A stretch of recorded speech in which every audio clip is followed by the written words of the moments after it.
Even after years of gardening, I still made some serious mistakes with container gardening, and I want to share them with you today. Whether you are just starting or you've been gardening for a while, these lessons will save you frustration and maybe even a few dead plants. I'm Olusola from the Urban Family Farming Community, and here are 5 mistakes I made that changed the way I grow today. In my early days, I used whatever soil I could find: clay, roadside soil, even backyard dirt. I learned later that container soil must breathe. You need a mix of topsoil, compost and sand for drainage and nutrients. The wrong soil can choke your roots. I lost my first batch of tomatoes this way. I placed my containers where I like them, not where the plants like them. Some corners got too little sun and others were too hot. I now mark the sunlight in my space and rotate my buckets every few days. It's small, but it changed my harvest completely.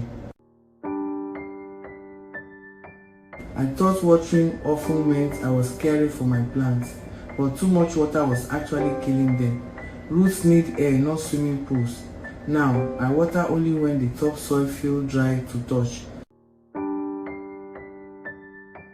I got so excited that I planted everything I could: spinach, peppers, okra, all at once.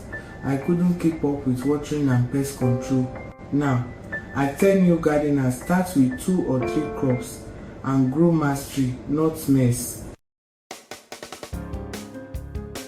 One morning, I saw tiny white dots on my spinach leaves. I thought it was dust. By the weekend, the entire batch was gone. I learned to inspect my plants every 2 days and use natural sprays like neem or garlic early before pests take over. So those are my 5 mistakes. Each one cost me time, but it taught me valuable lesson. Container gardening is simple, but it requires attention. Learn from my experience, start small and grow where you are. If you find this helpful, don't forget to subscribe and check the link below for free starter guides.